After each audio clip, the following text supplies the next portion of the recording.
Warning, this podcast will contain spoilers for the Channel 4 show Celebrity Hunted Series 5. It may contain some strong language and at some point, a dog.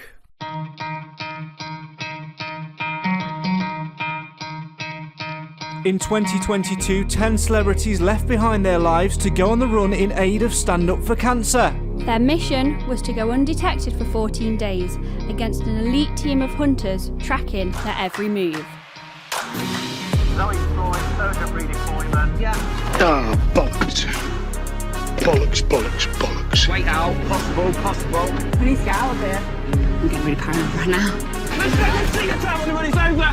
You've been hunted down, minute. Stand where you are, stay where you are. Where are they? With the CCTV, which jetty were they heading towards? Because there's two. Yeah, so the right-hand jetty. Oh, Jesus Christ. Okay, Jordan, this is all on you now. Ground hunter units are not going to make it in time. I can hear something in the trees. Go on, Jordan, get them legs in motion, mate. He's there! I go! Must be getting close, Jordan, I can hear it. Yeah, I got it! Come on, Jordan.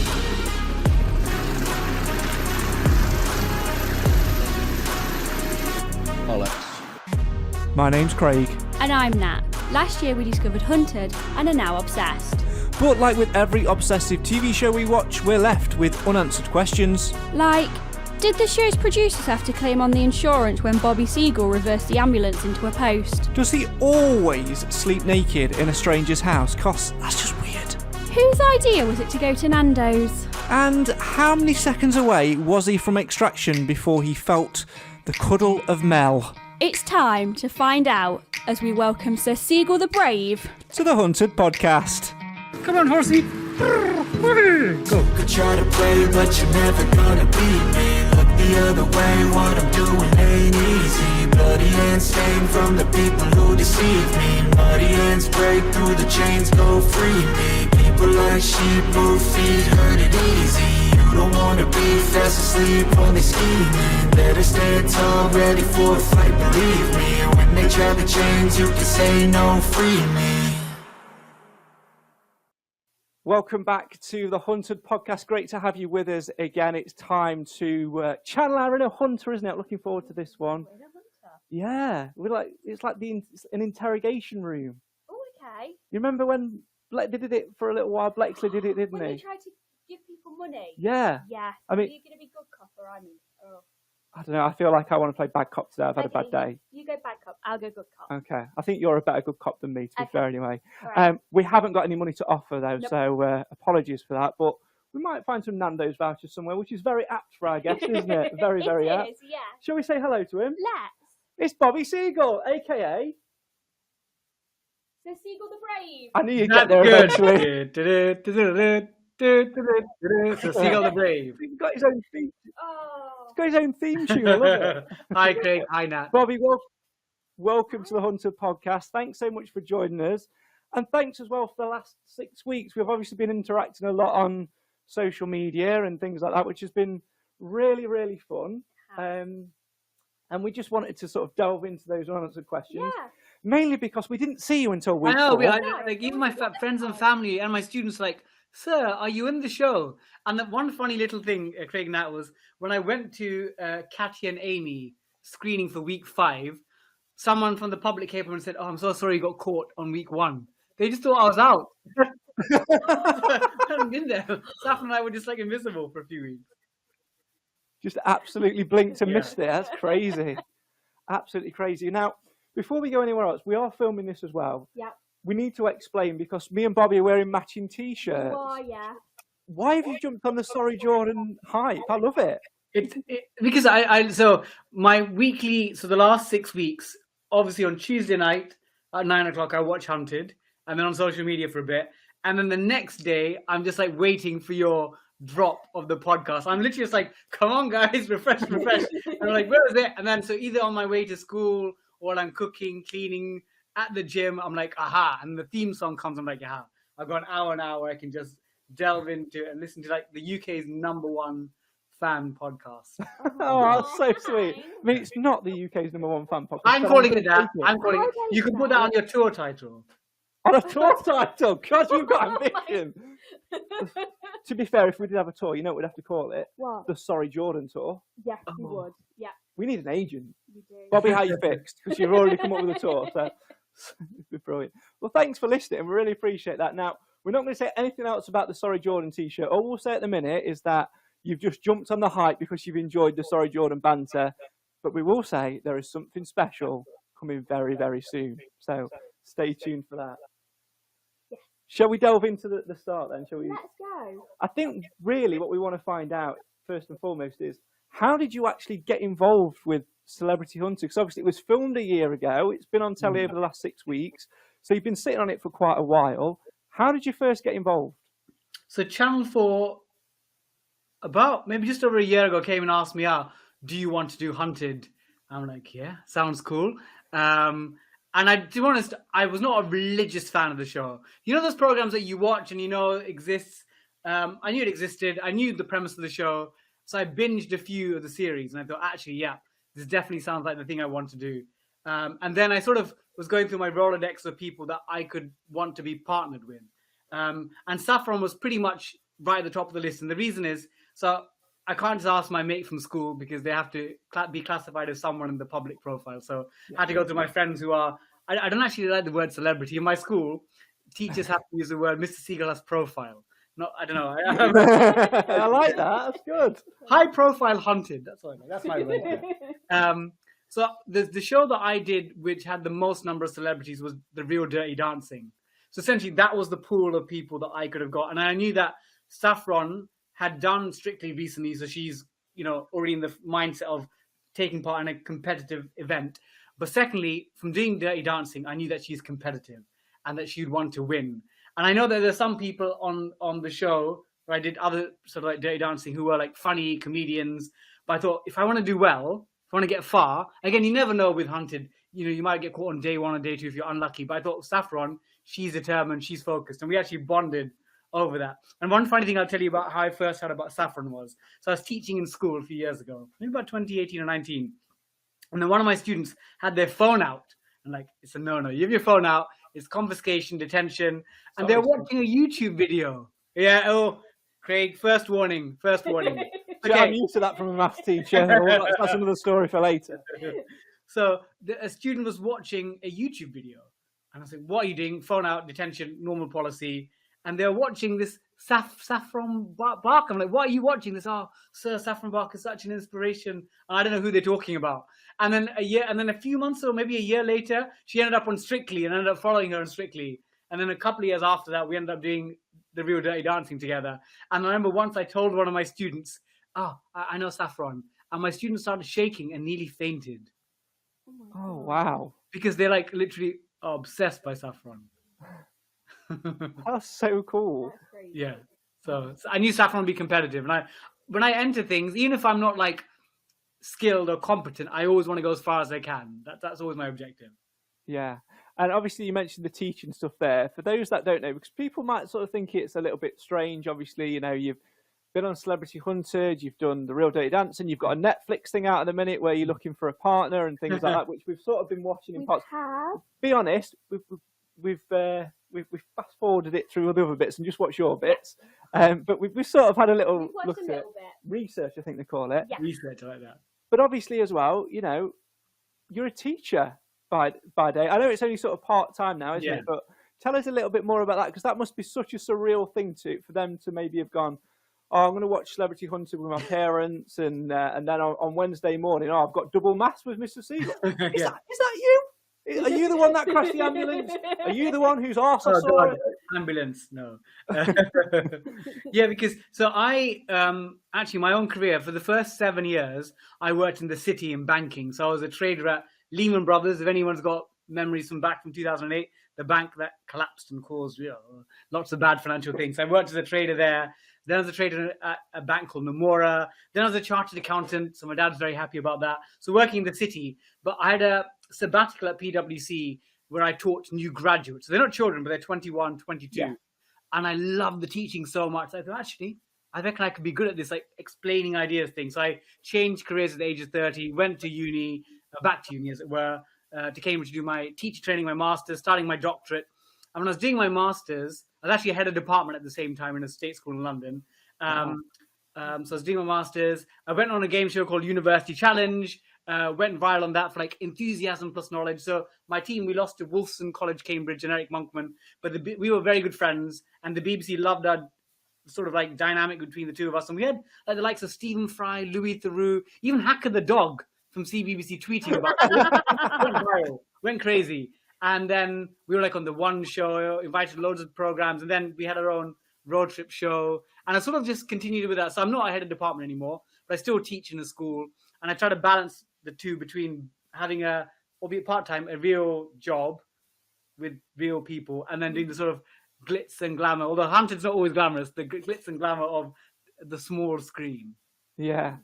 Did you have to take that into consideration when the guys from Hunted was like, yeah, come on the show? Because obviously it's 2 weeks out of your life. Obviously you're then going to be put in the public profile as well. So students may find out other bits and bobs about you. I know when I was at school, if I'd have found out any nugget information about my maths teacher, I'd have rinsed him because I hated him. He was a horrible man. And you know, but those little things, I guess, when you've got a job which is normal in inverted commas, is something which maybe would have crossed your mindset before saying yes. 100%. That again, that's part of the calculation in my head. One is I really enjoy the television work, so the more I can do of it, the happier I am. But at the same time, I left a really well-paid profession in banking to become a teacher and educator, especially in maths. So I still want to continue with that.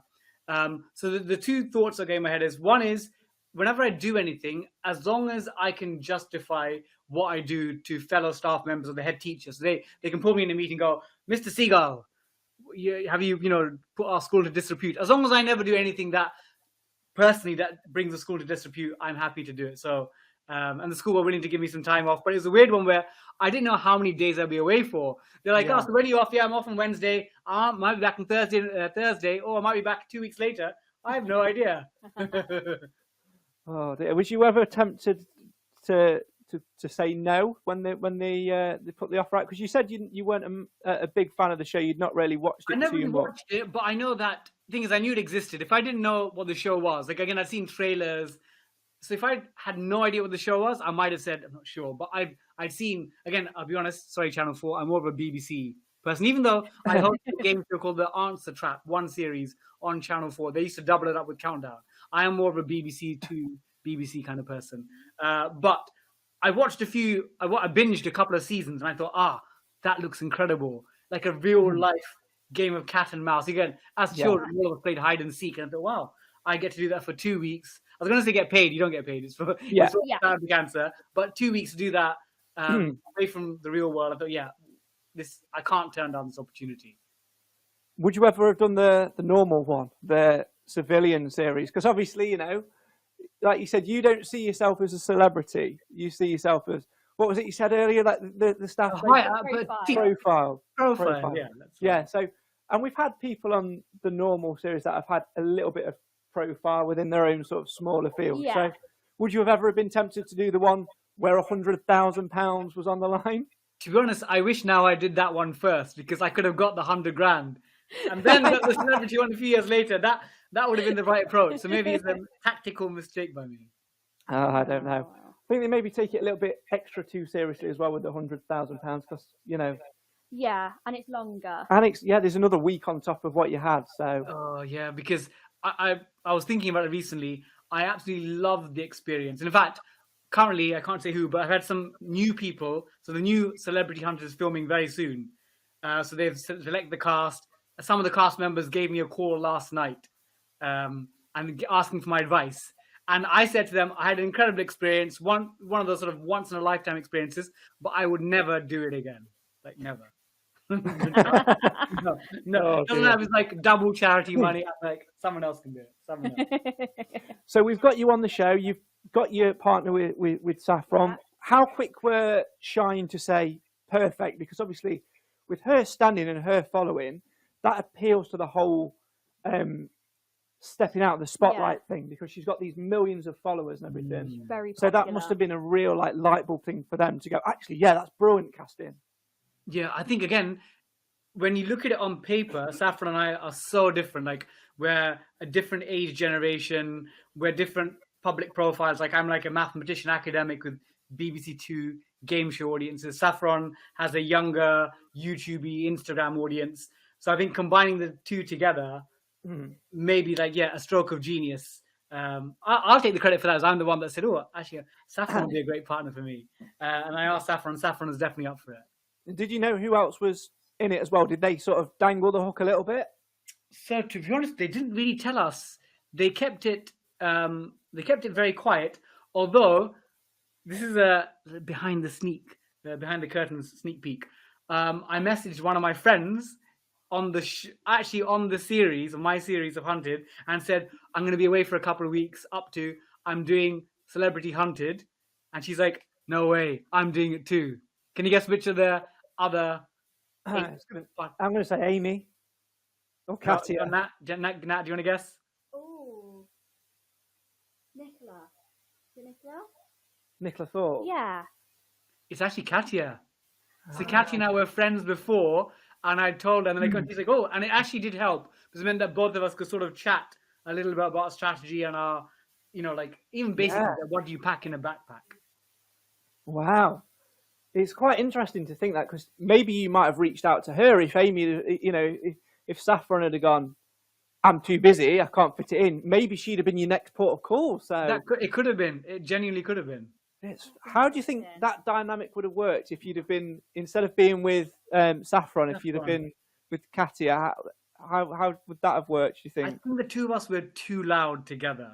Like, I'll tell you about some of this, because, again, obviously it's 14 days. They edit certain bits, but there were discussed. There were two specific people, celebrities that we visited in our time that they couldn't have time for the cut, which is, you would definitely want to hear those. But I think with Katia and I think we're both quite loud, and even though we're not, like, Saffron gets spotted everywhere, it wouldn't be quite the same. But I think two of us, we'd find it hard to keep our mouths shut. So maybe it was a good thing.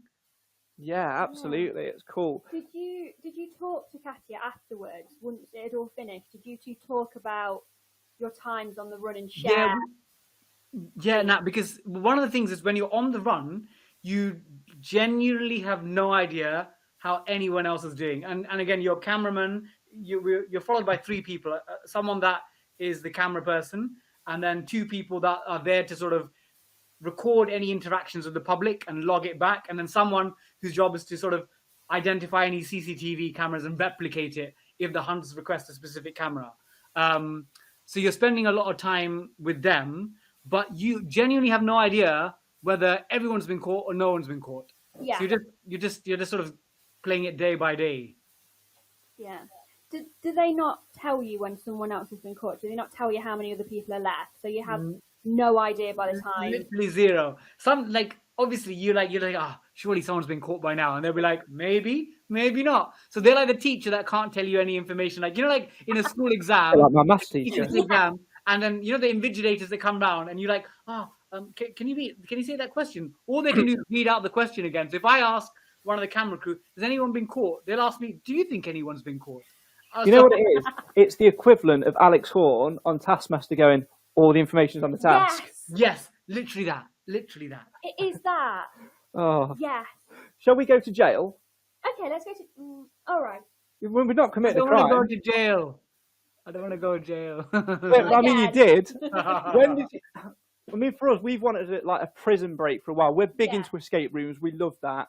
One of the best ones we did, we started, it was like a jail cell, and we were actually changed the wall, and we had to like get the key out and everything. It was up in Barrow, I think it was. Yeah, it was the second. I think it was the second one we've ever done. But we've always, since then, we've always wanted like a breakout thing to be fugitives. So we were buzzing when we saw the jail thing. It was really good to know that it was actually a proper breakout, not just being dropped off somewhere. Yeah, it's the first time we've ever done that as well. Yes. At what point did you know that was going to be the breakout? So I knew that we were going to Shrewsbury. I don't think they told us it was a prison breakout. I think they tried to keep as much information away from you so that it's a surprise when you turn up.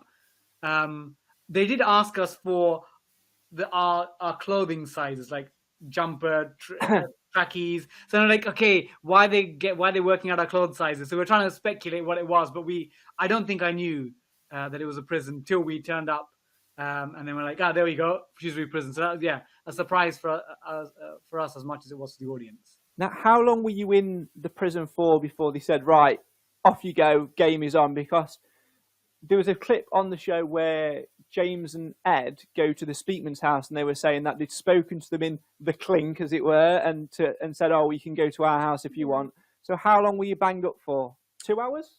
It was a bit more. It was a few hours because a lot of the scenes they had to film us like in the opening credits in the first episode, we're walking in, checking our stuff into prison. They had to film those things many times again, and in that process, we had long conversations with people. And that's where the Speakmans, lovely. I'm a big fan of the Speakmans. They helped me overcome my fear of Marmite. I used to hate Marmite, and I said to them, "Can you help me?" And over lunch, they got like some Marmite, some almonds, and they made me enjoy. I have Marmite every day now, and I used to hate it for years. I used to hate it. So thank you, Nick and Eva, for that. Yeah, I mean, we're going to be speaking to them tomorrow. So what we must do at the end is we must get you to get a question for them and see what they say. So you're in prison. You've obviously filmed all the scenes. It's a TV show, so we know that there's going to be multiple shoots of that. Is that the only point of the process really where it is stop start? Everything else is basically off you go, and you see what you see is what you see. Yeah, pretty much, because I've seen again on Twitter people would say, "Oh, it's staged, it's scripted." I mean, the powers that be, the directors and producers, the ethereal godlike bodies who are there in Channel 4, they might have like a story in mind. But from my perspective, with Saffron, we just want to do as well as we can. We want to have a bit of fun, but we want to get as far through the process. So we're not going to play a game with any script that they have in mind for us, as it were. But that first day in the prison is the only one where it's a bit choreographed in terms of we all need to come into prison, have our gear, and break out. But apart from that, it's you do what you want. I've had friends who've done other bits of television and done Hunted, and they've all said Hunted is the most immersive experience where the participants choose the story. Because in most television shows, the director has they have a big shout. They're like, actually, let's refilm that. In fact, I want you to go here. This Hunted is, you do what you want to do. And even more so in the civilian one, because they want to win the money. With our one, there's an element of you want to do some fun things that might relate to you or your profession, but not too fun. Otherwise, you might be like James and Ed getting caught relatively early on. So it's trying to balance between being fun, but getting far. So you're in prison, you've left prison. Where do you go first? We don't see a lot of where you go to begin with. So we don't see until episode 4. No. So where did you head to first after you got out? Yeah, so we obviously had an ambulance. Again, one of the things that Hunted did allow us to sort out was that first escape vehicle. Yeah. So for us, it was an ambulance. The Speakmans had a tandem bike? Yeah. Kathy and Amy had a motorbike with a sidecar? Yeah. And who else was there? Do we have? Nicola had her dad pick her up. Yeah, Nicola's dad picked her up, and then Ed and James just went for a meal. Yeah. You know what? I think Ed and James, I'm not sure whether I've heard this rumor somewhere randomly, but I think they wanted to organize a hot air balloon. I totally see that. That matches that. That would have been brilliantly fun as well. I think that's because if you're a hot air balloon, the hunters have got their helicopter. Yeah. That's not going to be any good, is it? Imagine the blades of the chopper just randomly wearing them. Pop the balloon. No, it's not going to get past health and safety, is it? No. So Saffron and I, actually one of Saffron's friends, we met in a random car park that we sort of agreed beforehand we're going to meet you there. They picked us up, and it was sort of nearish Shrewsbury, like maybe a couple of hours drive. And again, when you're being filmed, you have no idea what's going to make the cut. Yeah. But in episode 1 or maybe 2, did you see? Was it episode 2 that you saw Saffron and I at a Pride event? Yes. Yeah. We saw literally just that and then nothing. Oh, so this is the bit where obviously they can't show everything. There's two. Okay, as part of the show, again, people sometimes will tweet us and say, "Oh, these celebrities are so stupid. Why do they go and hang out with, one of their high-profile friends?" I think it's not unreasonable thing to say that we have to do certain things as part of the show. And one of them, like meet one of our well-known acquaintances or connections.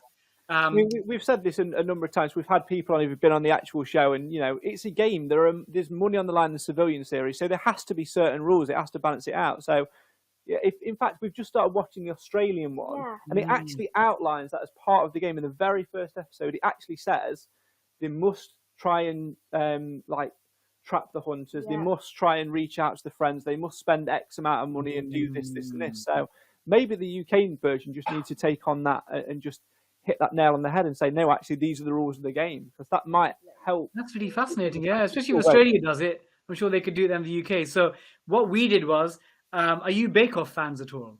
Yes. I go to sleep when it's on, because it's a bit like Married at First Sight. She'll put it on. But I'm a Bake Off fan because it inspires her to bake and means I get cake because she doesn't eat it. So, and every year, the Bake Off book. Get the book.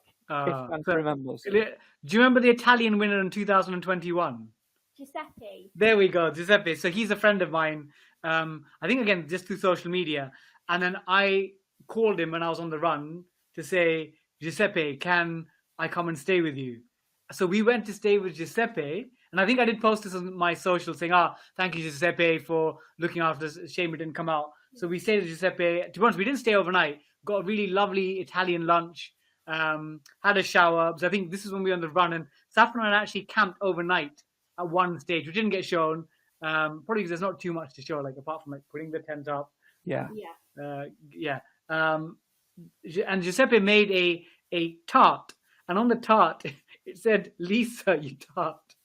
I'm pretty certain we shared it on social media. Yeah, I remember seeing it. The hunters might not have picked it up, but I thought that was quite funny.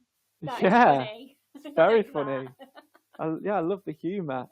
It's so funny to sort of hear those little things, and you don't think about, because they can't show everything, like you say. It is a TV show. They've only got an hour, and they've got to film a story arc as well. Was there anything which you thought was shown out of order? So, like, for example, you go to Bristol Pride, and that pops up in episode 2. Was that like later on in the process and was just fitted in to do like a bit of an update? Or okay, that's a good point. So I think for Saffron and I, it did feel chronological, but the amount of airing different bits had weren't proportional to the amount of time we spent in places. Yeah. Like we spent a lot of time near Bristol, a few days, but that became like a few seconds on screen. So again, they've got different storylines that they're trying to show along. So yeah, maybe there's a maths proportional question somewhere there. Don't get me started on maths again. I can't. Maths teacher here. Before you went on the run, did you and Saffron sit and plan where you wanted to be, who you wanted to see, and at what point?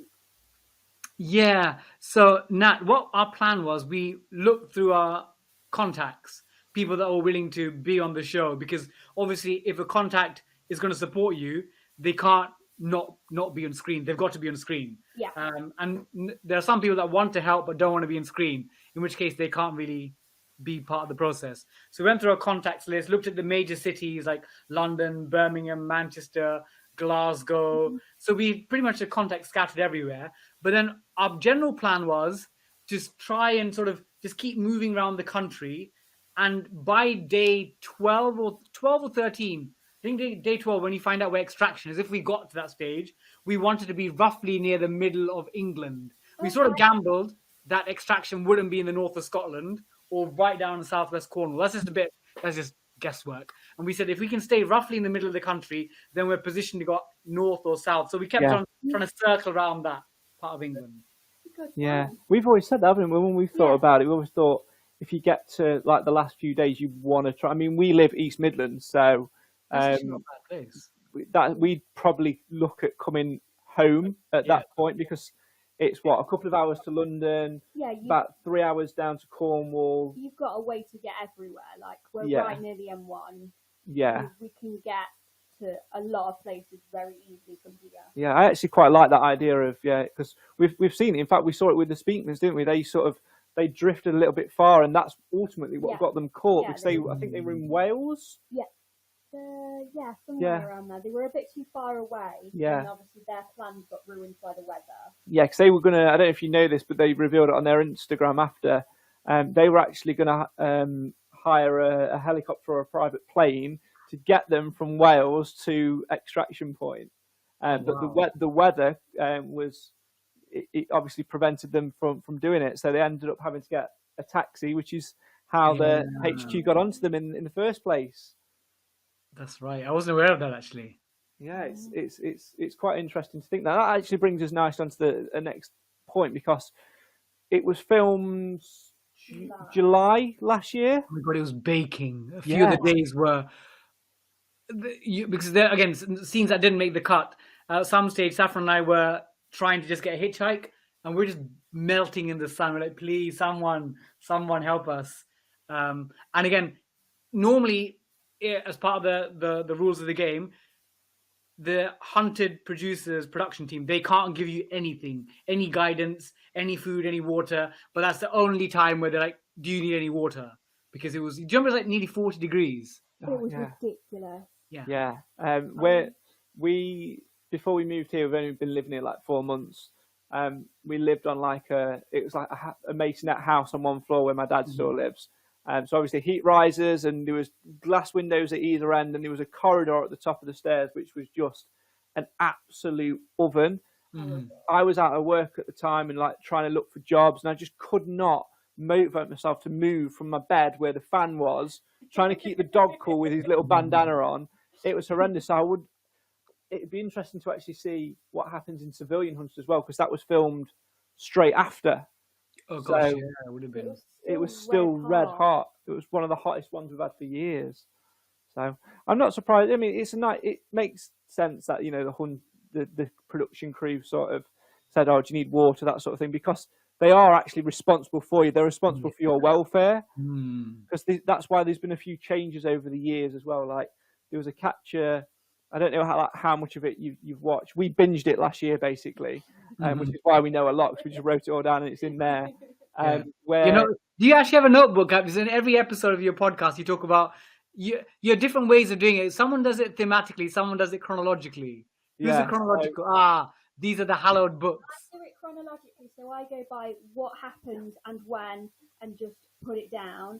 Craig does it more by person, team by team. By team. Yeah, that's right. Yeah, so it's all falling apart because it's one of the worst notebooks ever. So I'm trying to find a page which isn't going to fall apart. In fact, I found one with you on it. So I'm excited. Maths teacher, dollars dishwater. Better not say that. That's what that one of the hunt. Lovely. That's I like that. As long as it doesn't say. But yeah, one of Hunted HQ called me. He's just a walking calculator. And his dollars dishwater. Ray. Yeah, that was Raymondo. Ray's lovely. He said you're a walking calculator. I quite like that one, but I didn't like the dollars dishwater. I think one of the Hunters. That was Hattie, yeah. Hattie was dull. Hattie's been quite. She's been scathing this year. She's had a promotion. She had a little promotion. She stepped up to deputy in this series. So just went with the. Everyone. Yeah, some scathing remarks. I mean, it'd be interesting to see the Speakman's take on it, because obviously, behind the scenes little look from the podcast point of view, we actually changed the title of the first episode because we obviously didn't know the Speakmans at the time, and we were just going by like a little funny quote which Ray said, which is also why we stopped doing the quote of the week, because after a while, because it was a lot of work as well to do that and try and turn it around. So that's why we brought in the dipshit thing instead, because we just spent our time scrolling through Twitter, which is actually better. I spent too much time doing that. Oh yeah, I know. Too much time. In your lunch break when you were not getting paid by the company. Break when I should not have been answering clients. Thank you. So we actually changed the name of the first episode. So it was actually going to be called Grew Up and Became Serial Killers, because in the very first episode, Ray says it looks like Hansel and Gretel grew up and became serial killers, and we were howling laughing because it was just a funny quote. Yeah. And then we thought, actually, after we put it out, we thought we need to take people's feelings into consideration. So we changed it to whatever it became in the end. And but the Speakmans are absolutely lovely. We spoke to them a number of times, and Liv, and we're looking forward to speaking to them as well tomorrow. So yeah, it's quite fun to do that. But when you watch it back, 'cause obviously you don't know what's happening at Hunted HQ. It's obviously edited like your side of it is as well. But what goes through your mind when they are sort of saying those things and sort of obviously trying to play up the cameras a little bit, but also B, when you look at it and think, actually, God, they were so close. So I think with what they say, again, like the walking calculator, to be honest, the walking calculator is a badge of honor. Like, yeah, I'm a mathematician. Dollar Dishwater, that's the one. Although I should make a t-shirt. I mean, that's my autobiography. Dollars Dishwater. That's the title, subtitle. The Life and Times of Bobby Seagull. Obviously, we're all human. If someone says something a bit scathing about you or your appearance, you're like, but we know it's a TV show, so like I've learned to take a step back. But in terms of how close they were, I think places like Cambridge, we didn't realize how close they were. And often with Saffron and I think one of the reasons that we did quite well is that we were uber paranoid. Anytime, again, we saw little bits of it in Cambridge, the paranoia, but often when Saffron was snapped or we saw people with pictures or people asked for selfies, we'd be polite because, for example, Saffron, she relies on her fandom. So we would obviously I would often get the picture for Saffron and her fans, but then afterwards we're thinking like, does that mean our cover's blown? Do we need to move? And even things like if we see a CCTV camera and we walk past it, we're like, we were on that, weren't we? And then we make a decision. Do we decide to stay? If we stay somewhere, then we need a getaway plan very quickly, like jump over those fences or get this way, get in that car, or we decide we're going to move. So I think Saffron and I, on certain days, we moved 3 times in one day because we just got paranoid. We got spotted. And again, maybe the show didn't depict it as much, but there was a lot of paranoia. And I think the paranoia is what helped us succeed because I think, again, I don't know everyone else's experience in the show, but I felt like other people went somewhere and sort of stayed there. Whereas ours, we just kept on moving again and again and again, which probably made it a nightmare for the editors because the storyline's very confusing if Saffron and Bobby are in 3 places within the space of 3 minutes. But we just kept on moving, partly because of paranoia. Yeah, I think that probably explains a lot, actually, of why they didn't get shown in those early episodes. The later ones, we did see you move. Because there's more going out of the game and then you're moving. But I think I do that as well. I think paranoia must be the biggest thing of being on the show because you are thinking about being chased, you are thinking who's where, and especially when it comes to taking photos. And we've seen it in previous Celebrity Hunted. All right, these particular celebrities haven't necessarily addressed it in the right way. They go into a Tesco's and they're basically just batting people away saying no photos, or don't upload it and all of that. And I totally get it, and I guess that was maybe part of the risk for you because you knew that's Saffron's livelihood. It's not winning the show is not going to change her life because it's not a monetary prize. You're doing it for the bigger picture. It's for charity. But if people do post it, if I met a celeb and took a picture with them, I'd want to post it straight away. I wouldn't want to hide it, and that's part and parcel of being a public figure. Like, obviously, it doesn't compare to the same level, but around Mansfield, I'm quite known around Mansfield Town fans because I do the podcast, I've done commentary and stuff. So people will come up to me at games and or in Tesco or in town and say like, "Hey up, Craig," and I've got no idea who they are. I might have seen the face, and they'll want to have a conversation about the game, and that's great. But sometimes I'm like, I've had a really crap day at work. I just want to run into Asda, grab some bread, and run home. But you feel like you've got to take that time. So if you magnify that to these millions of followers that she's got, and base it on the fact that this is her job, and if one person says she was really, really rude, that one person might not affect anything, but also they might, and that's a risk you've got to take. So I can completely understand why that paranoia set in your head. So we'd always oblige and let them take. In fact, we'd rather they talk to us and get a selfie rather than do like a sneaky. In fact, sometimes like in Nando's, there's a sneaky pictures that got us nearly caught. Getting the selfie, we'd allow it, but then we'd tell them, we say we're on Hunted. Can you please post it in a couple of days, or at least tomorrow, but not today. So at least I hope people sort of abided by that. Yeah. But when it comes to that sort of thing as well, how much of that did you actually get? Like wherever you went, was it literally every single time, or was it just the more populated places? So interesting. I think Saffron and I combining us in a strange way was not a good call in terms of we have different fan bases. So it means that there's more people that are aware of us. So Saffron, any young person under like 21, 22, between ages of 14 to 21, 22, and they're very active and social, pretty much anywhere we went, she gets spotted. For myself, if we left the sort of major young people areas and went to places where there were older people who are 50, I would get spotted. Like my quiz fans and game show fans and people that watch BBC Breakfast. So between the two of us, we ended up covering all the lots of people. But I think with my fans, as it were, they're less likely to post on social media. They'll come up and say, really enjoyed your maths explanation on probability on BBC Breakfast. And they'll say that and they'd leave. Whereas Saffron's fans would always want a picture. It is quite weird to think about that. And the whole Nando's thing. I completely feel you. You've obviously listened to the episodes. I had that like about probably a year ago. Yes, I remember you mentioning. Very, very weird and strange. So I suppose when you're in that thing of being on the run as well, you're already walking around the streets looking for CCTV. And then if you spot people and they're just sort of like there with the phone, just sneakily taking. Oh yeah, in Nando's we spotted that. Like a couple of people opposite us, we saw their phones come up and they're like no. And at that stage you're like, we should have gone up to them and said, do you want to get a picture? But I think we're just focused on eating the food, because I think maybe a couple of days before that, Saffron and I just shared a sandwich.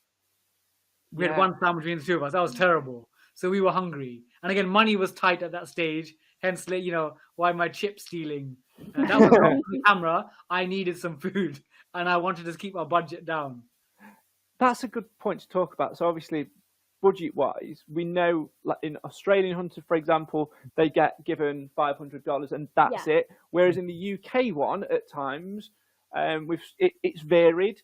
There was one series where they had like the set one, but then was it Daniel and the PT instructor, the one that won it? Went and got their own money. Like it's never really explained whether you're using your own money or whether you're given money, because we just see them turn up and get money from places.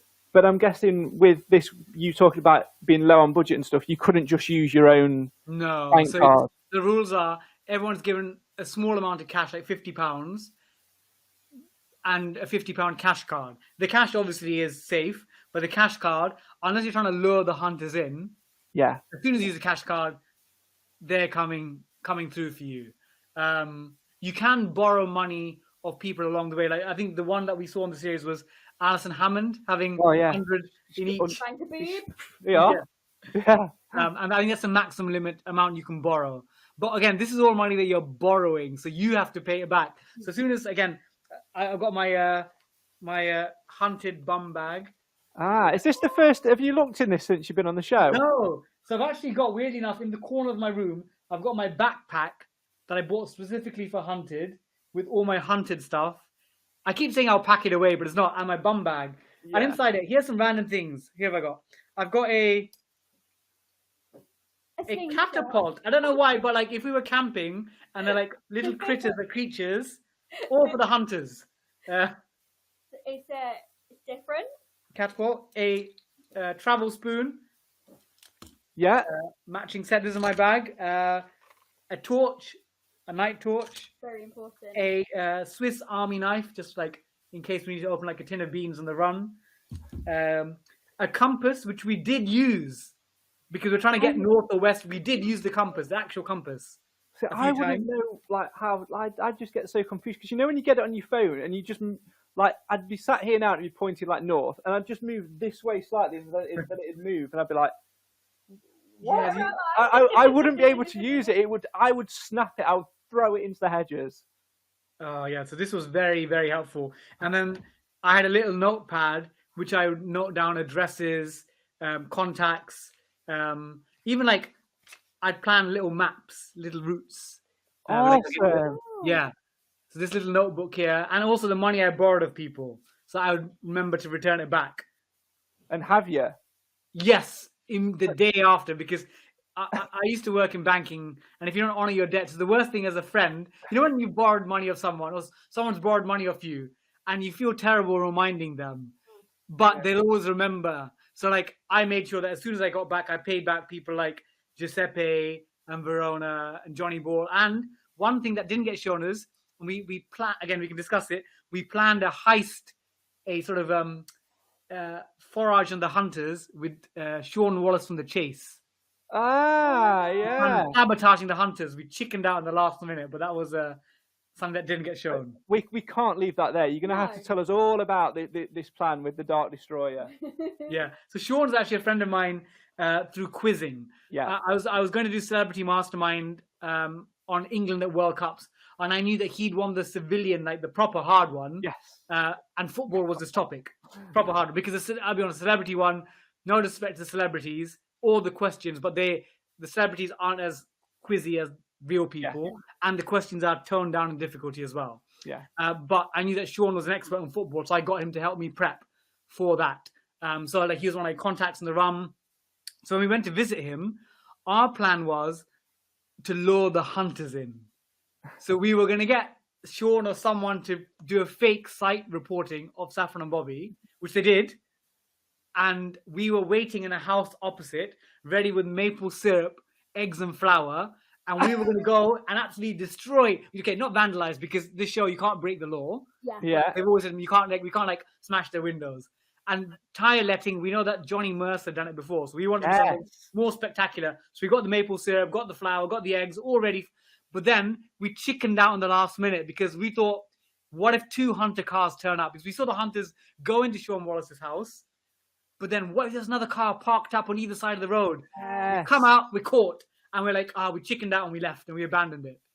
Oh, good. I'd have loved to have seen that. I mean, even if you'd have got caught, I think that would have been like. Obviously, we'll talk about your capture soon, but even if you'd have got caught by doing that on like day 3, I think you'd have gone down in like. It'd have been so much better than the eat piss. Oh yeah, you'd have absolutely smashed those two at the park. Yeah. Because they couldn't have done anything, because legally they can't drive if their car is maple syruped and floured up. They'd have to wait. Foot chase, but hopefully they would have not seen us. But we just thought the moment we were like, we're going to do this, we kept on saying, we're going to do this. We're like, we're going to do this. We're going to do this. We're in the house opposite, and we saw the hunters go in, and we're like, now's the moment. Do we do it? And then we're like, we can't. What if literally on either side of the road it would be game over? So we're like, let's just get out of here. So obviously at the time you didn't know who the hunters were, but you know who they are now, having worked with them and seen them. So who was it that was going to potentially be maple syruped, egged and floured? Because if it was this guy, you obviously know that there'd have been no danger whatsoever and you'd have got clean away. Sorry, Jordan. Yeah. So to be honest, maybe in the heat of the moment, we couldn't tell who they were. We just saw their camera crew come out. We saw the black vest go in. And again, we were trying to peek through. Well, so we I think again, it's weird how when you're panicking, your mind and your sight, all your vision. So to this day, I should actually ask JP which of the hunters were there and questioning Sean. So I actually don't know. Maybe it's Jordan, in which case I should have given it a go. Oh, bless. We need to find out that information, and we need to do some digging on that, don't we? Shall we move on a little bit? So we've obviously spoken a lot about the ambulance. I just want to touch on one more thing on the ambulance. Obviously, you reversed it into a post. Was there an insurance claim on that? Okay, so let me go through the situation. So Saffron drives regularly, but she couldn't find her license in time for the show. And obviously the show has to follow the rules. If someone can't find their license, then even if they are a driver, they can't drive for the show. I have a license, but honestly, the only time I drive is for television shows. I had a Monkman and Seagull Genius Guides, 2 road trip shows on the BBC 2. And Eric Monkman only drives in Canada, so I had to drive the car for that. And I drove for Celebrity Antiques Road Trip. But I don't drive in the real world. I don't drive in real life, only for a camera. And I don't drive when I'm being chased either. So, and also the ambulance is massive. I drive like Nissan Micras at my mum's one, and a Mini Cooper, which I did for my road trip show. No great big, and that's not a prop but it's a huge car. Yeah. So I'm a bit like, again, there's no GPS. So we're just following the road signs to where we want to get. So we're like, we got lost a few times, and I've never been good at like reverse parking, all this sort of stuff. And it was quite funny because remember when I was going backwards, like, what is that beeping sound? And by the time Saffron told me, the little thud, and obviously I'm like, I think I swore twice in the season. The car and the final sequence, chase sequence. We went out and checked it. It was a flesh wound. Nothing happened. It was like, we checked, like it got a little bump, but there's not even a visible scratch. So no ambulances were harmed in filming. Very good to know, isn't it? Very good to know. We've got a whole. We'll let you in behind this. Somebody got a little bit bored yesterday when I was doing my Mansfield podcast and sort of sat and did a load of questions, which we've been slowly ticking off and slowly going through. But I'm lost. I can't remember what we said 2 minutes ago, so I'm at a loss of what was asked. So okay, I'm just going to ask something that I want to know. Go on now. You went to Nando's. Oh yes. Did you get to eat your Nando's? All of it. I finished my Nando's. And my family were laughing at me because they know that we go to Nando's quite regularly, at least once every fortnight. So they're like, of course Bob's going to go to Nando's. And I know Saffron's a fan as well. So of course I had to go there. We were like eating and trying to keep our head down, but I finished my meal. So I didn't leave anything on the plate because food is one of those things where on Hunted, you never know where you're going to end up. You never know when your next meal is going to be. So if you get a meal, you need to make sure you eat as much of it as you can. How do you prepare for that? Because we've seen people take snacks in bags and things like that and go and risk it by going into shops to get something every single day. How do you prepare for that mindset of all I might have to eat for the next 3 days is a packet of custard creams? It's to be honest, it's one of the things that I didn't think about before the show. So when I was speaking to 2 future people that will be on next year's Celebrity Hunted, I was on the train back from Cambridge last night, and they gave me a call to ask for some advice. I told them about be prepared that food might be a tricky thing because I never anticipated. I sort of thought, I got my stuff, I got my kit, I got our plan. You don't never think about when am I going to eat next. But it slowly became apparent as the days progressed, that's always going to be an issue. So the thing that Saffron and I did was every time we'd visit someone, we'd ask them, is there anything you can give us, like some biscuits or some snacks? You'd always rely on the generosity of either friends or strangers. Yeah, it's quite funny to think that. Obviously, you can't tell us who they are whilst we're recording. We'll get it out of you afterwards. We won't share it. But you had a list of contacts which you shared with us when you were going through your bag and everything. Are you going to put yourself forward to be on their list of contacts, or is it a fact that now you've done the show, you can't get involved? We've never seen somebody come back. It's not entirely clear. I would be happy to be someone's support in future, but I think they might not allow people back on. If you've done one celebrity season or even a civilian one, you're not necessarily, I think because you know too much about the game. Yeah. Fair. No, that makes sense. But if I did, again, one thing is if I did it a second time, I would be a lot savvier. All the little mistakes that we made, we wouldn't make the same mistake. So if, in a bizarre way, if I could get like an identity change, like a Mission Impossible style, it's like get my ears changed, my eyebrows plucked and dye my hair, I reckon I could win or get very far in the civilian one now. Absolutely. So I've just noticed 5 things which we've not brought up yet. So let's go through them. Let's start with going back to uni. So obviously that's where we actually started to see a lot more of you guys, and where you mentioned earlier you were, very, very close to being caught and things like that. At what point did you decide, I want to go back to uni, I want to reach out and get the support network there? And then at what point did you think, actually, that's a really bad idea? So I think there's a case of we'd exhausted Saffron's contact list at that stage. We'd gone to a couple of my contacts, but in that area, I had the closest contacts. And Cambridge isn't too far away. I know that because of University Challenge, obviously, 1, I can go back to my college, but B, because I was a BNOC, I think I was either 5th or 7th, big name on campus. Funnily enough, when JP's one of the hunters, he sent me through this Sorry Jordan t-shirt that I'm wearing that listeners can't see, but Sorry Jordan t-shirt. He actually wrote Bobby BNOC Seagull on the envelope. Oh, brilliant. What a guy. I love JP. He's brilliant. Absolutely brilliant. And of course, the top ground hunter of this series. Yeah. 4.5 catches. We'll give him the half because, he did sort of lure you. We won't talk about that just yet. Yeah. So, so Cambridge, I thought, okay, 1, my college would be definitely a place I could go, but I'd back myself in Cambridge to almost find anyone that would somehow let me in, because even if they didn't know who I was, I could say, I was captain of the Cambridge University Challenge team from Emmanuel. I'm on the run. I reckon I could blag a house anywhere in Cambridge within reason. And when we walked into the college, genuinely complete coincidence, the first person we bump into is the Reverend or Dean of the college, Jeremy Caddick. Lovely man, I know quite well. And I was like, how is it possible that it's Jeremy Caddick, the Reverend? And because obviously if I'd gone to the porters, the people that sort of man and look after the college, like security-wise, if I'd asked them, they'd need to get permissions from people like, can Bobby stay here? But I literally met the person I would need to ask permission for. Yeah, he could overrule everyone. He said, look, he is, number 4 BNOC. He is... Yeah. Number 5. No, I'm not that good. Number 5. Number 5. Sorry, I got my maths wrong. Bad math. Yeah, I'll tell you about that later. Let's move on from university to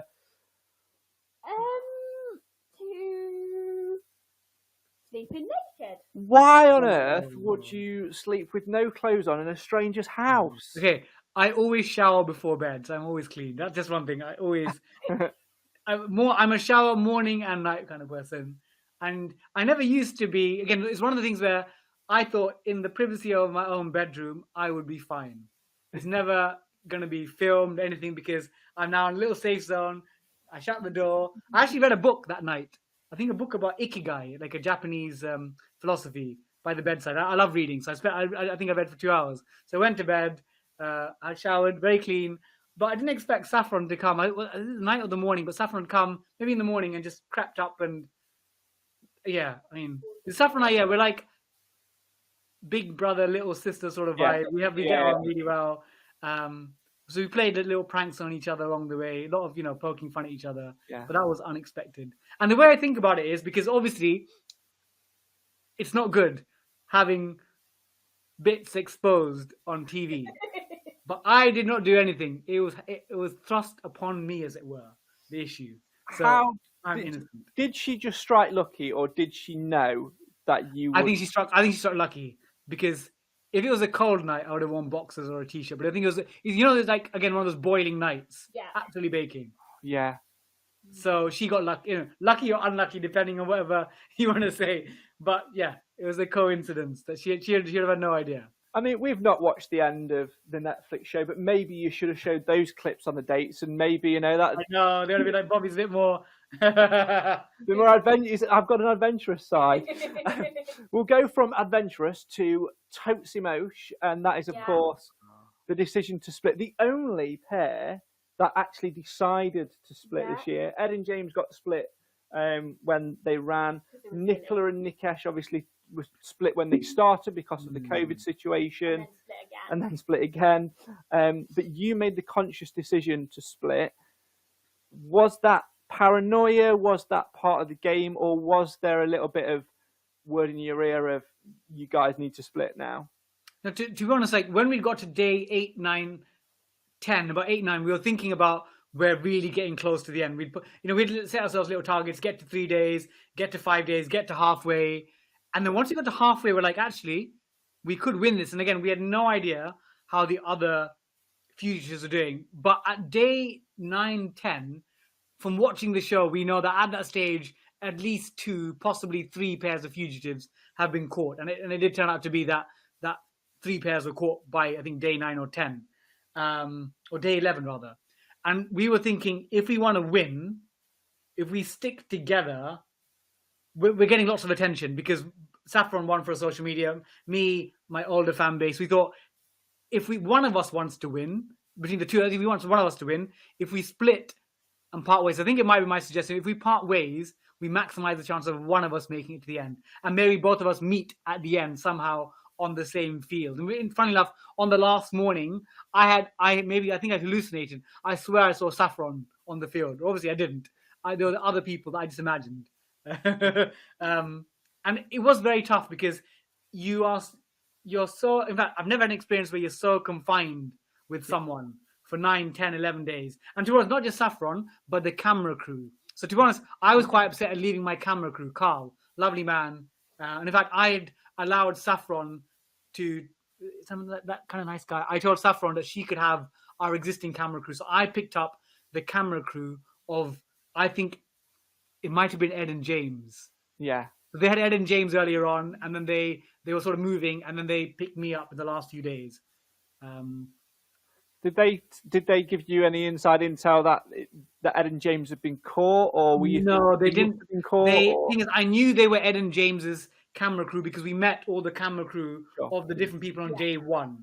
So I knew, they were probably gone. Unless it was like a big like hoodwink conspiracy. So I thought they're gone, but they couldn't give me any information on what happened, who got caught. But it was, I definitely felt the emotion was real. Because I'm not an actor, I don't know how to put on fake tears. Although as a teacher, I know how to put on a fake stern face because I'm smiley and you need to put on a fake stern face. But I think at that moment, I was like, okay, let's not do anything. Let's not feel, it's going to be on television. Yeah. But suddenly I felt myself like breaking and cracking a bit. It's like, oh God, I've been with Saffron for the whole journey. When we entered, we said we will stick together right to the end. And then I sort of like pushed us towards that decision. But I think Saffron, she understood why it was probably a good thing to do to maximize our chances. But I was, and I remember at that moment, Saffron had gone to the bathroom, probably just in the bushes. And it was then when she'd gone, I started thinking about, I'm going to miss her. I'm going to miss the team. I started tearing up. And when she came back, I was like, stop, stop tearing. And then she came like, oh, Bobby. I'm like, oh no, this is gone. I'm gone. Oh. It was a really cute moment, a really poignant moment because you just sort of, it's really funny, the parallels what's shown on screen, because you just trot off down the road and I'm going this way, and then Saffron's just like, I don't know where to go now. I just felt really sorry for it at that point. And I don't know, it's an interesting one because obviously we sort of wrote down, didn't we, and we discussed all the way through about, as a pair, you were more like the logical one, and you sort of did a lot of the thinking. And it felt like, from what we saw on screen, that a lot of the planning and direction came from you. So when she was put in a situation on her own, exposed, after all of that time away, being so close to the end and all of that stuff, we did wonder how she'd cope. Yeah, we did. And we did maybe see a little bit of vulnerability when she was in the guy's back garden and things like that as well. But... And we also saw two completely different bodies from the end of episode 5. Oh yeah, are you okay? To the start of episode 6, we went from an emotional scene to mental breakdown, I want to say. Box on your head, riding a horse. I think it's because for the 11 days before, you always have someone. I had Saffron to talk to. Every decision I make as a team, I would say, Saffron, here's some options. Which one do you think is the most sensible? So I talk it through. Whereas now suddenly I've lost my partner in crime. And I think that first little moment, I think I did go a bit loopy. I was just like, a bit delirious. It was hot. I didn't have much water. And I found a box. And I actually thought, okay, there's a camera crew with me. If I put a box on my head, people might think it's a documentary. Whereas if somebody put the camera crew and they're like, oh, but is that the guy from university? And what's he doing there? Let's find out. And then people might like rat on me, as it were. But if I put a box on my head, no one's gonna know who I am. They just see an Asian guy that they might call like the police, like to section this person. But there's a camera crew, so it was legitimately like a avoidance technique as well. To be honest, it didn't come across like an avoidance technique. It came across like you were having a full-on breakdown. Context of the show. Obviously, as you get towards the end, you've split up and you've had one partner in crime in Saffron Barker, and then you meet another partner in crime in Agent Annie. Where did you meet Agent Annie? And are you still in touch with Agent Annie? Yes, we're WhatsApp buddies. We're still friends. Actually, I told Agent Annie I'd send her a couple of copies of my book, my maths book for, I think her daughter's a maths teacher, and then my quiz book for her as well. So Agent Annie, if you're listening to this, you will get those books very soon. So I'm still in touch with Agent Annie. But I'd gone somewhere near northwestish London, and literally the first door I knocked on, hi, my name is Bobby. I know who you are. I watch you on TV. Oh, you do? Oh, I'm on a hunt and I'm on the run. Come in, get in. Agent Annie was brilliant. She was brilliant. She just fully she'd been waiting for this moment, I think. It's how when you went to leave and she was like, I've arranged you a safe house. I'm going to make sandwiches. Yes. Like, Very. We've done this bit, right, now we need sandwiches. Is it daunting going and knocking on doors and sort of that thing with strangers? Because I'd hate to do it. I'd fear the rejection. I think it's one where practicality overcomes the fear of rejection. Because in the first few days, what you didn't see is that, again, one day Saffron and I camped, and it was horrible because I'd forgotten my camp, my tent. I don't know how I did that. My bag was massively packed, and I maybe just in the heat of the moment, I left it behind somewhere. So we had a small one-person tent between the two of us, and it was just not comfortable at all. And neither of us wanted to camp ever again. Neither of us are camping type people. Yeah. So, and one of the reasons we ended up camping was that we were too scared to not scared. We knocked on a couple of doors that night that we'd camped, and we sort of said, "Oh, is there any space here?" And then people said, "Oh, sorry, we're really full." And then I thought, in future, I will keep. People say no. You can keep asking second and third time. You know, like the telephone callers that try and sell you something. Yeah. They've been asked. Like, I think one of my friends had done that for a job, and they've been told you're meant to get 3 rejections before you accept this rejection. And the same thing with the door knocking. I learned over time that ask people 3 times. If they say no 3 times, that word, then it means a no. But the first no is just like they need a bit of persuasion. Yeah. And he was like a welcome in. But there were other times I stayed with people, with Saffron by myself, that they sort of said, "Oh, it's really tricky." I'm like, "Oh, you sure there's nothing you can do?" "Oh, not really. I'll be homeless otherwise." And like, "Oh, come on in." So yeah, it is tricky, but the more you do it, the more comfortable we become at that skill. It's just a shame about Agent Annie's neighbour, isn't it? Yeah. That was a complete fluke, because had we not left the door unlocked, I think in our sort of just getting out of the house, we left the door unlocked. Yeah. And in fact, the reason I called it Agent Annie is I'm still convinced she's a spy, because Agent Annie, since the 70s or 60s, she's been in computer programming. So like probably one of the first women programmers in the UK. Wow. And she's like super smart, like super intelligent woman. And she reads, she's got so much knowledge. I'm convinced that like she's definitely like in the Cold War, she was some sort of spy for the UK, but she was some sort of spy. Oh, brilliant. So funny. We'll talk about extraction in just a second, but we have been asking people on social media for some questions. Yes. So we're going to go through a few of them. And the first one is from your friend of mine. It's from JP, who asks, how long are Mel's arms in real life? They stretch from here approximately to the Eiffel Tower. They are so long. Again, if Mel had shorter arms, I would have evaded it. His bloody long arms. Lovely man, but his arms are just too long. Maybe he needs to do a little bit more bobbing and weaving. Isabel asks, how did you feel when you saw no one else running towards the extraction? So weirdly enough, I don't think I knew there was no one there till I got caught. Because when I was hiding and staking out the site, I thought I saw the Speakmans. I saw 2 people with blonde hair walking a dog. And I was convinced, I was telling my cameraman, Speakmans. And he was like, can't say anything. I thought the Speakmans were there. And I thought I saw Saffron as well. And I don't think these are hallucinations. I saw people, but in the approach there, I was convinced other people had survived. Yeah. Daisy from Hunted HQ asks, were there any funny bits that didn't make the edit which you wished had made the edit? So I think with those, definitely the one with Giuseppe making the Lisa tart. It was a tart for Lisa, that's what it was. And the Sean Wallace near attempt, it would have been one of the greatest moments in Celebrity Hunted had we pulled it off, but we just chickened out in the last minute. Oh dear. Well, it's time to open old wounds, I'm afraid. We've put it off for as long as we can. It's time to talk extraction. So you wake up on day 14. How are you feeling at this point? And where are you more specifically on day 14? So day 14, I'd stayed again with another random family. I knocked on a door and they had no idea who it was, but I was like, I'm on Hunted. Okay, here's this. What are the odds of this happening? The house I knocked on So I think one of the people that the husband of the household, I think he was a fireman.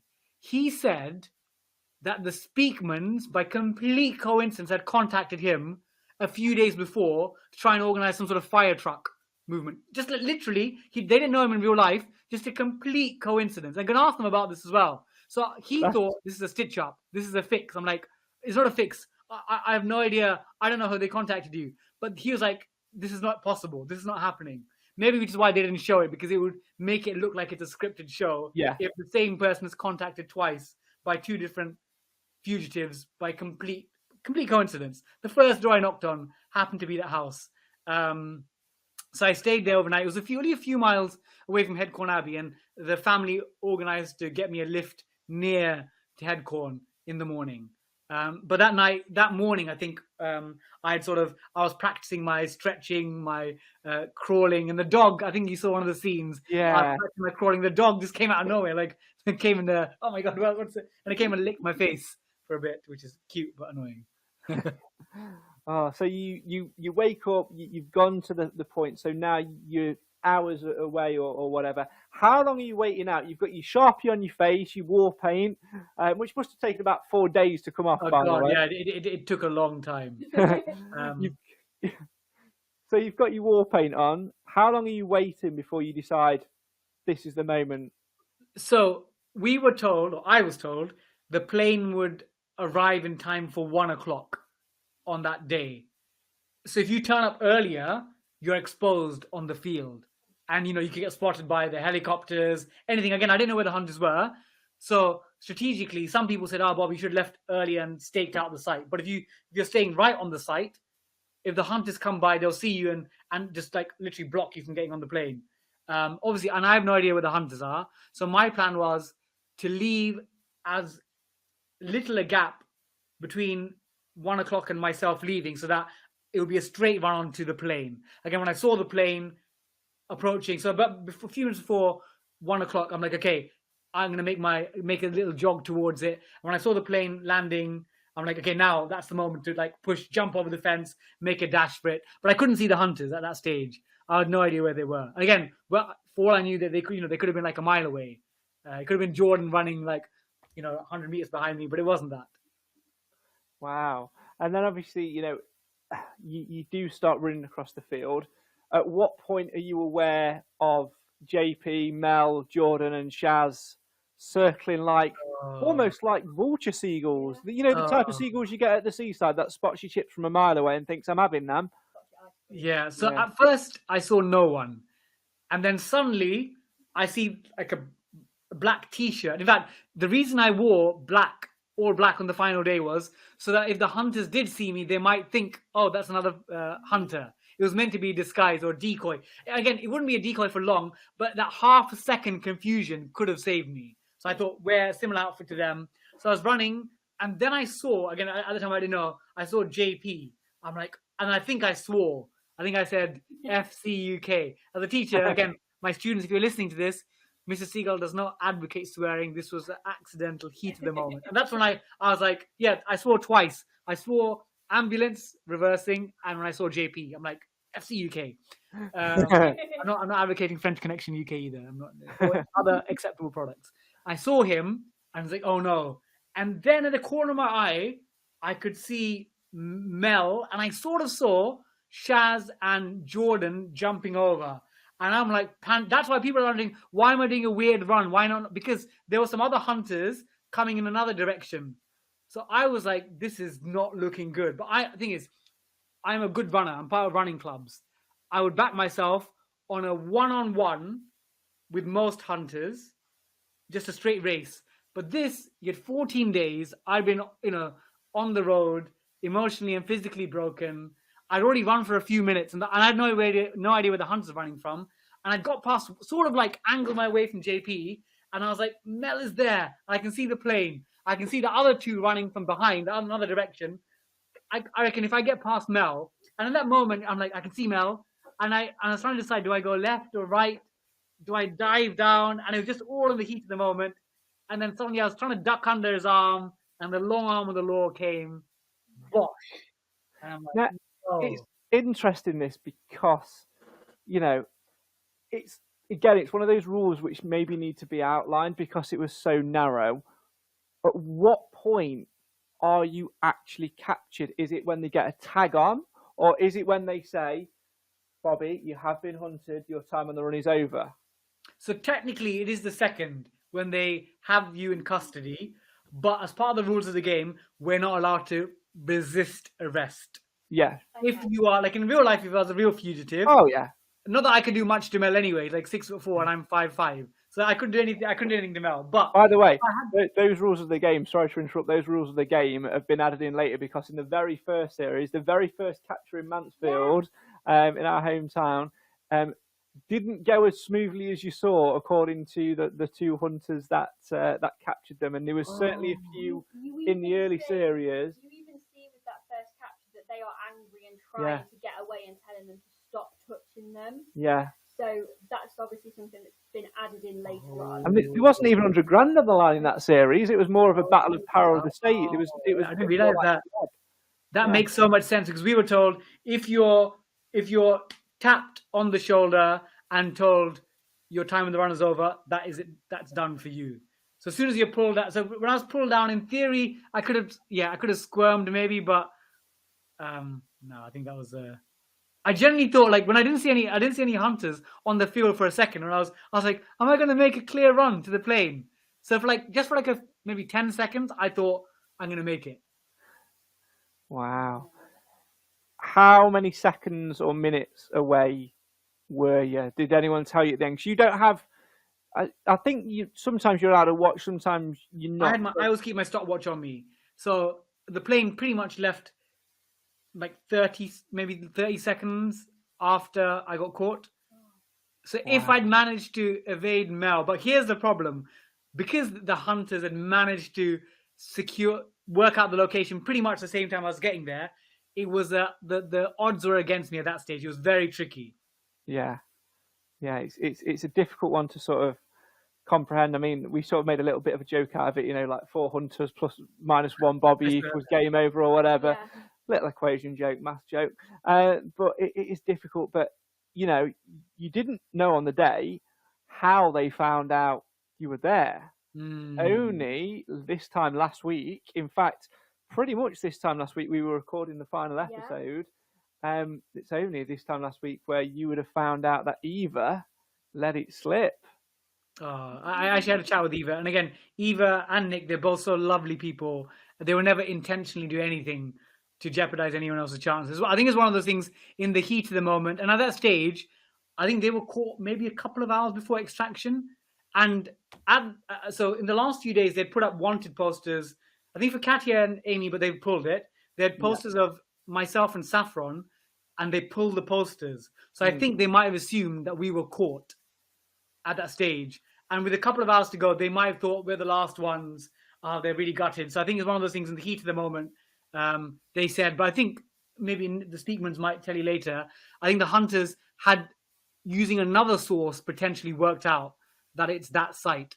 So whether Eve had said it or not, I think they might have been onto it. Well, they narrowed it down to, they obviously knew the area, and they narrowed it down to three or four possibilities. And then, so it was basically guesswork. I think what they would have done was sent like 2 ground teams to one, 2 ground teams to the other, and then I think they might have done that. 3. I think one of the hunters had told me that some of them had gone to another one. Just in case. In case it was a deliberate misdirection or whatever. But so the game's over. You watch the plane fly away. Obviously, you get a picture on it afterwards, and it lands back, and you have. It comes back down, yeah. Was there anything reshot in that final ending? So obviously, you see a nice shot of you running across, and I know that some parts of captures are reshot because the camera crew sometimes aren't. Quick enough, but was there anything that was? So I think that's a fair question to ask, because again, what I would say, so people would say it's staged, not staged. On that final morning, I want to make the plane, but they did reshoot a couple of the things because they want to recapture, like me. Okay, everything in the bushes they didn't reshoot. It might have been the last bit where, like, for example, when I'm on the floor, they wanted to reshoot it to get more of my facial expression, or the hunters lording it. But it's for anyone that has any sort of doubt about the authenticity of the show, what happened has happened. Maybe they got me to to jump over that fence again. To be honest, they didn't the fence, not even jump over the fence, but I think just a couple of shots refilm it. But it was authentic to the lived experience of how close I was. And absolutely. And the actual capture was the actual capture and things like that. And one thing they captured they didn't show us. So at the time they actually got me on. So I didn't meet Lisa Thika at all, but they got me on phone to Lisa Thika after I was caught. Captured, got me on the phone, and they decided not to use that footage. But Lisa's like, "Oh, well done, you had a great game, but we got you in the end." So that was nice. Yeah, we always see that little thing. She always has like a little gleeful moment, but it cut to obviously a really emotional. The way they shot it and filmed. Obviously, did you get to see it before it went out? Because obviously there was a period of time where the Sneaky Gits put all 6 episodes on. I watched it all, and we were going to watch all of them. But we were going to watch them like on the Friday, record it over the weekend, then watch it again on the Tuesday. So we were ahead. And then the first week they pulled it and we were fuming. We were just about to watch the second one. Yeah. And then we got the email saying it had been pulled, and we were so annoyed. So did you get to see it? Did you manage to binge watch it before or not? So actually, before that, I did listen to your episode 1 where you said you will watch them all before and live tweet. But then obviously they pulled it. So I didn't know it was going to be released. I don't know whether it was intentional, but so JP had messaged me. So I'd come back from school. I was teaching that day, and I was visiting a cousin's house. And then JP said, "Oh, just to let you know, it's all available on all 4." So bless my cousin Cedric. I made him sit with me, and we watched all 6 episodes back to back because I wanted to see what the edit was. And I'm glad I did it because a week later, a few days later, they pulled it. And again, it's not clear from Channel 4 whether that was an intentional drop of the show. Yeah. I personally think it's better to have it week by week because then there's that real tension building up. Yeah. I do as well. I mean, for us, it was really weird. I'm actually glad in the end that they did because, similar to yourself, we actually only started watching it last year, which those who listen to the podcast for a while will now know. So we did binge watch all the series like back to back, and we never did like review style episodes. We spoke in the first series of the podcast about little things, so things that people have to do. We did a couple of interviews with an ex-fugitive, an ex-hunter. We talked about like the human kindness things. We had a horrendous experience when we went to London once, which tied nicely into an episode. But we'd never had that thing of watching it week by week. And I think our initial plan to sort of like binge watch it, we said we don't want to binge watch it in one clump because when we come to watch it again and record the podcast, we don't give any spoilers away because we would by accident or whatever if we did binge watch it in a block. So we said we'd watch it before. And then when they pulled it, actually, it was nice to watch it week by week. But the last 2, episode 4 and 5 caused a bit of a nightmare. So Mansfield were playing away in Newport in Wales for episode 4, but I didn't go. But I watched the Mansfield game first. But it was also the same week where Danny Dyer locked people in a dark room. Oh gosh, they moved out to 10 o'clock, wasn't it? Yeah. So I managed to watch it. They put it on all 4 at 9, and I managed to watch it about 5 minutes ahead. So it was perfect for after the game. The week after, we had another game, but we were at home, which is about 10 minutes away. Fortunately, we were losing in like the last 10 minutes and playing rubbish. So I left early and managed to get back. But Nat had watched it at 9 and I was going to watch it at 10 when it went on all 4 and watch it. And then it didn't go on straight away. We were refreshing and it wasn't there.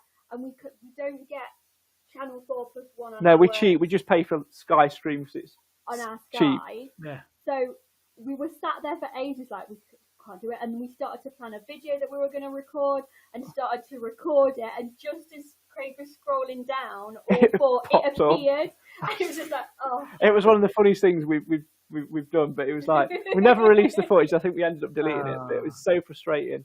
So we'd watch it at 9 when it went out. We'd sit and make the notes, but we'd be pausing it at certain bits to write quotes down and then fast forwarding it through the breaks. I was also trying to tweet and it just got a little bit hectic. So the first week I'd planned the tweets and I'd pre-written them, pre-done the GIFs and everything, and was just tweet as it went out. And then after that, it was quite reactive. And then, the week after when it got, I was just glad there was no game on the final because I think genuinely, I think if there'd have been a clash between football and the final, I think I'd just watch the final because I was so invested in it at that time. So it's good fun. There's always a lot. There's always been a lot happening, but it's been nice to watch it with people. What's the reaction been like from friends, family, public, and of course those lovely cherubs who enter your classroom and learn about algorithms? I've had students that are not my students in the school saying, "Oh, Mr. Seagull, I saw you in Hunted. You got caught." Some of them, but most of them have been like, "Oh," I think they've been genuinely surprised about how far I've got. I think as people see me as, again, I'm a very positive sort of person, but people might think positive, happy means you're not resilient and you're not determined and strategic. So people saw a different side of me. And I'm glad people did. And again, if I was caught early days, like if I was caught at that Pride event, then that never would have been seen. So I'm glad I got as far as it. And interestingly, of all the shows I've done, this is probably the one that I've got like a new fan base now. So like at the West Ham game, I normally get spotted by like quiz fans. But now when I went to a game, what was the last game? We beat Man United 1-0. And I got spotted by a lot of people. They're like, "Bobby, we so wanted you to get that plane." So I got that a lot at the West Ham game. So clearly a lot of West Ham fans are celebrity hunted. Yeah, absolutely. Brilliant stuff. As we try and wrap this up now, then you're actually now a year on from the experience itself. Yeah. You've just had to relive it from being on the telly. How long did it take you to readjust to normal life after it finished? Because you mentioned earlier about the paranoia. You've lived with that for 2 weeks. You've been used to slumming it and moving around and being constantly on the go. How long did it take your brain to settle back into normal life? Or are you still looking over your shoulder thinking, Jordan's behind me? Okay, so I think the sense of waking up in a strange bed every day, that lasted a good few weeks. I'd wake up in the middle of the night thinking, where am I? Not in Johnny Ball's house, am I? As in, I would genuinely be a bit confused. That took a couple of weeks to disappear. The black SUVs, again, the sense of you see them, the paranoia, that took maybe like a month. But the helicopters, that still to this day, maybe I need to speak to the Speakmans to get some advice. Because if I hear a black helicopter, it immediately brings back Hunted to me, still to this day. Yeah, absolutely.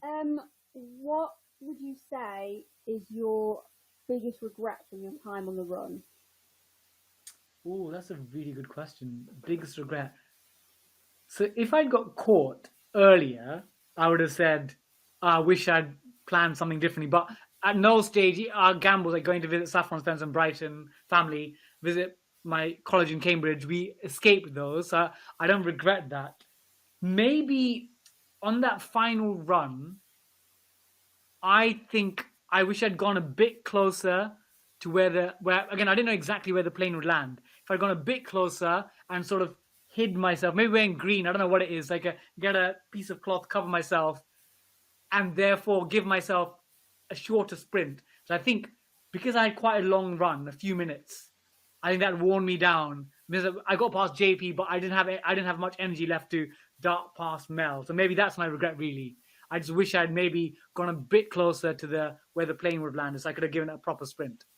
And of course, we always like to end on a positive. What's the biggest takeaway from the show? What's the one thing you look back and think, this has impacted on my life in a positive way?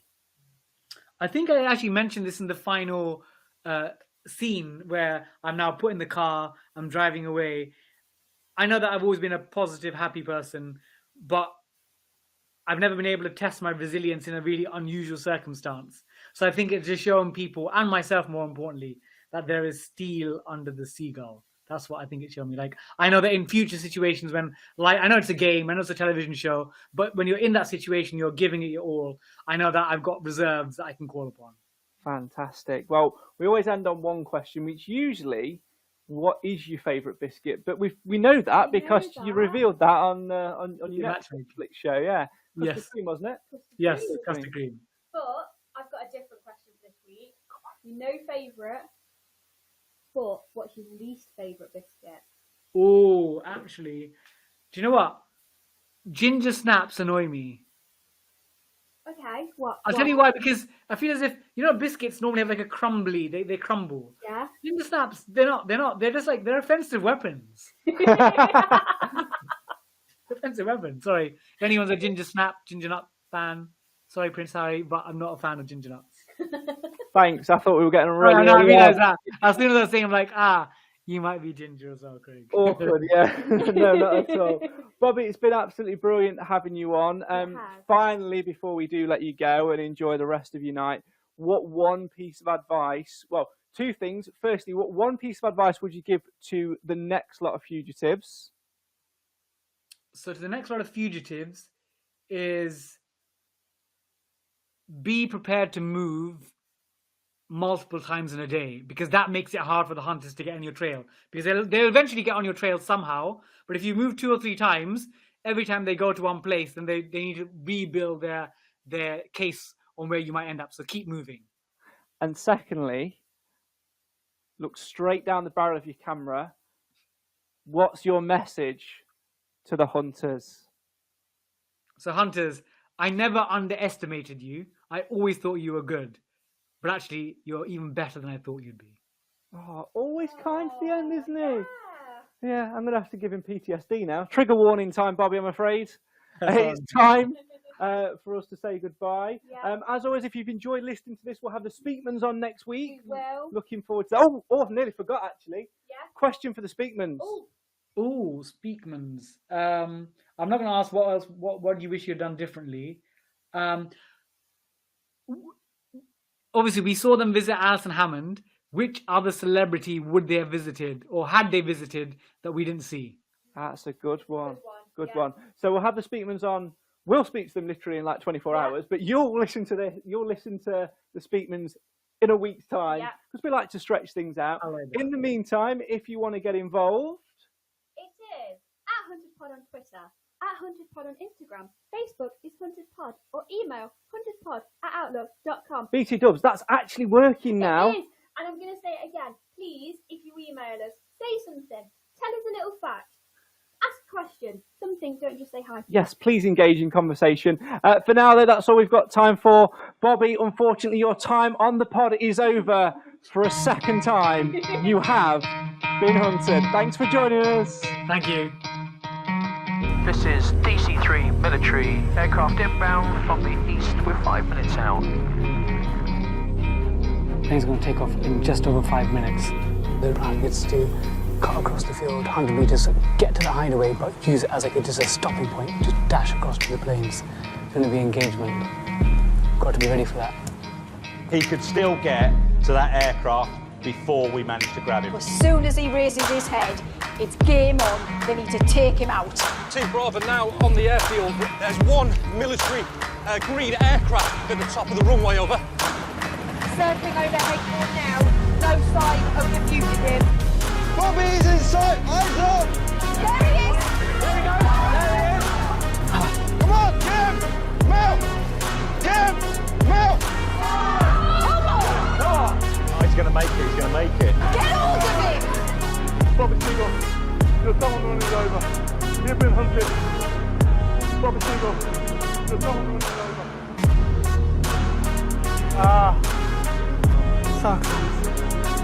We said that we wanted a clean sweep from day one. The work that you have done in this room is absolutely outstanding. We've set the standard now. No one is ever going to get to extraction. Right? We've worked our socks off for the past 2 weeks for the clean sweep. Game on. Bring on next year. Go on, Bobby. Seriously, well done. Thank you. Well done. Well done, mate. You could try to play, but you're never gonna beat me. Look the other way, what I'm doing ain't easy. Bloody hands stained from the people who deceive me. Muddy hands break through the chains, go free me. People like sheep move feet, hurt it easy. You don't wanna be fast asleep when they're scheming. Better stand tall, ready for a fight, believe me. When they try to change, you can say no, free me.